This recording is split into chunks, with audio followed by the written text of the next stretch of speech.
ओम श्री परमात्मने नमः। ओम नमः शिवाय। सावन मास महात्म्य अध्याय 10 की पावन कथा में हम आज सुन रहे हैं श्रावण मास के दोनों पक्षों की एकादशियों के व्रतों का वर्णन तथा विष्णु पवित्रारोपण विधि। इस कथा का वर्णन करते हुए भगवान शंकर महामुनि सनत कुमार से कहते हैं कि हे महामुने, अब मैं श्रावण मास में दोनों ही पक्षों की एकादशी तिथि को जो व्रत किया जाता है उसे कहता हूँ, आप सुनिए। हे वत्स, रहस्य में अति श्रेष्ठ महान पुण्य प्रदान करने वाले तथा महापातकों का नाश करने वाले इस व्रत को मैंने किसी से नहीं कहा है अभी तक।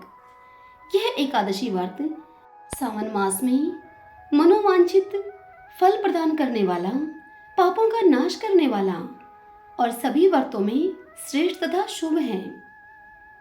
इसे मैं आपसे कहूंगा, एकाग्रचित होकर सुनिए। दशमी तिथि में प्रातःकाल स्नान करके शुद्ध होकर संध्या आदि कर लें और वेद वेता पुराणज्ञ एवं जितेंद्रिय विप्रों से आज्ञा लेकर 16 उपचारों से देवादिदेव भगवान का विधिवत पूजन करके इस प्रकार उनसे प्रार्थना करें और कहें कि हे पुंडरीकाक्ष, मैं एकादशी को निराहार रहकर दूसरे दिन भोजन करूंगा।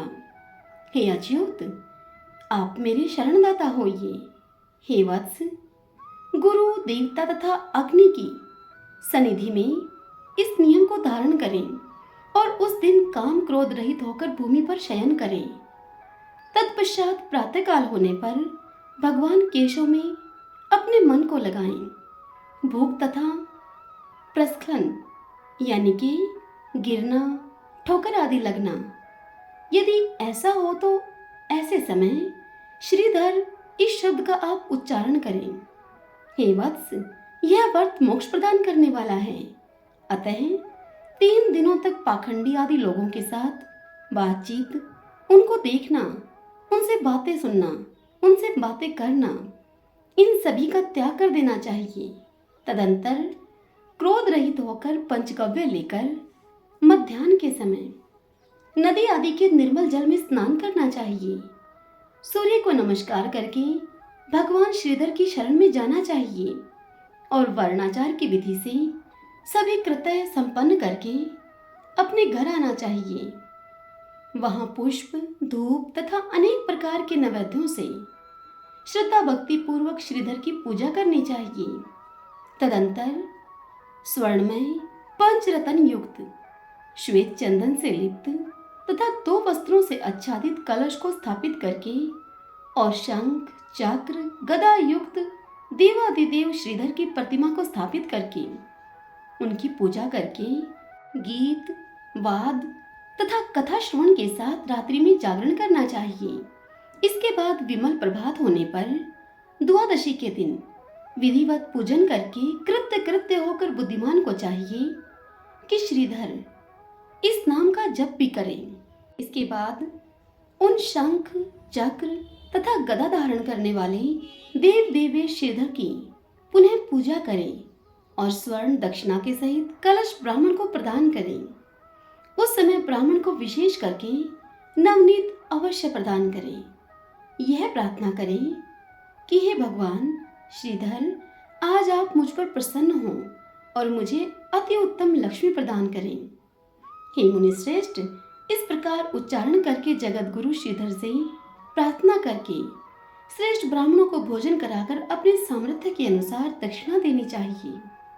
तत्पश्चात सेवकों आदि को भोजन कराकर गायों को घास खिलाना चाहिए। इसके बाद मित्रों तथा बंधु बांधवों समेत स्वयं भोजन करना चाहिए। हे सनत कुमार, मैंने आपको यह श्रावण मास की शुक्ल पक्ष की एकादशी व्रत की विधि बतला दी है। इसी प्रकार कृष्ण पक्ष की एकादशी में भी व्रत करना चाहिए। दोनों व्रतों में अनुष्ठान एक समान है, केवल देवताओं के नाम में भेद है। जनार्दन, मुझ पर प्रसन्न हो, यह वाक्य बोलना चाहिए। शुक्ल एकादशी के देवता श्रीधर हैं और कृष्ण एकादशी के देवता जनार्दन हैं। हे सनत कुमार, यह मैंने आपसे दोनों एकादशी व्रतों का वर्णन कर दिया है। इस एकादशी व्रत के समान पुण्यप्रद व्रत न तो कभी हुआ है और न ही कभी होगा। आपको यह गुप्त व्रत रखना चाहिए और दुष्ट हृदय वालों को इसका भेद नहीं प्रदान करना चाहिए। आगे ईश्वर कहते हैं कि हे सनत कुमार, अब मैं द्वादशी तिथि में होने वाले श्री हरि के पवित्रारोपण व्रत का तुमसे वर्णन करूंगा। पूर्व में देवी की कही गई पवित्रारोपण विधि के समान ही इसका भी पवित्रारोपण है। इसमें जो विशेष बात है उसे मैं बताऊंगा, आप सावधान चित होकर सुनिए। हे सनत कुमार, इस व्रत के लिए जो अधिकारी बताया गया है पहले आप उसे सुनिए। ब्राह्मण, क्षत्रिय, वैश्य, शूद्र तथा स्त्री, इन सभी को अपने धर्म में स्थित होकर भक्ति पूर्वक पवित्रारोपण करना चाहिए। द्विज को चाहिए कि अतो देवा इस मंत्र से विष्णु की पूजा करें। स्त्रियों तथा शूद्रों के लिए नाम मंत्र है जिसके द्वारा वे विष्णु की पूजा करें। इसी प्रकार द्विज कद्रुद्राय इस मंत्र से शिव जी की पूजा करें और स्त्रियों तथा शूद्रों के लिए नाम मंत्र है जिसके द्वारा वे शिव जी की पूजा करें। सतयुग में मणिमय, त्रेता में स्वर्णमय, द्वापर में रेशम का और कलयुग में कपास का सूत्र पवित्रक के लिए बताया गया है। सन्यासियों को शुभ मानस पवित्रारोपण करना चाहिए। बनाए गए पवित्रक को बांस की सुंदर टोकरी में रखकर शुद्ध वस्त्र से ढककर भगवान के सम्मुख रखें और इस प्रकार कहें कि हे प्रभु, क्रियालोप के विधान के लिए जो आपने आच्छादन किया है, हे देव, आपकी प्रसन्नता के लिए मैं इसे करता हूँ। हे देव, मेरे इस कार्य में विघ्न न उत्पन्न हो। हे नाथ, मुझ पर आप दया कीजिए। हे देव, सब प्रकार से सर्वदा आप ही मेरी परम गति हैं। हे जगतपते, मैं इस पवित्रक से आपको प्रसन्न करता हूँ। ये काम, क्रोध आदि मेरे व्रत का नाश करने वाले न हों। हे देवेश, आप आज से लेकर वर्ष पर्यंत अपने भक्त की रक्षा करें। आपको नमस्कार है। इस प्रकार कलश में देवता की प्रार्थना करके बांस के शुभ पात्र में स्थित पवित्रक की आदरपूर्वक प्रार्थना करनी चाहिए। हे पवित्रक, वर्ष भर की गई पूजा की पवित्रता के लिए विष्णु लोक से आप इस समय यहाँ पधारे हैं। आपको नमस्कार है। हे देव, मैं विष्णु के तेज से उत्पन्न, मनोहर, सभी पापों का नाश करने वाले तथा सभी कामनाओं को पूर्ण करने वाले इस पवित्रक को आपके अंग में धारण कराता हूँ। हे देवेश, हे पुराण पुरुषोत्तम, आप मेरे द्वारा आमंत्रित हैं, अतः आप मेरे समीप पधारें। मैं आपका पूजन करूंगा। आपको नमस्कार है। मैं प्रातःकाल आपको यह पवित्रक निवेदन करूंगा। हे सनत कुमार, तत्पश्चात पुष्पांजलि देकर रात्रि में जागरण करना चाहिए। एकादशी के दिन अधिवासन करें और द्वादशी के दिन प्रातःकाल पूजन करें। फिर से हाथ में गंध, दुर्वा तथा अक्षत के साथ पवित्रक लेकर ऐसा कहें कि हे देव, आपको नमस्कार है।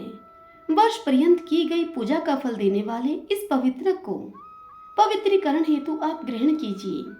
मैंने जो भी दुष्कृत किया हो या फिर किया है उसके लिए आप मुझे आज पवित्र कीजिए। हे देव, हे सुरेश्वर, आपके अनुग्रह से मैं शुद्ध हो जाऊं।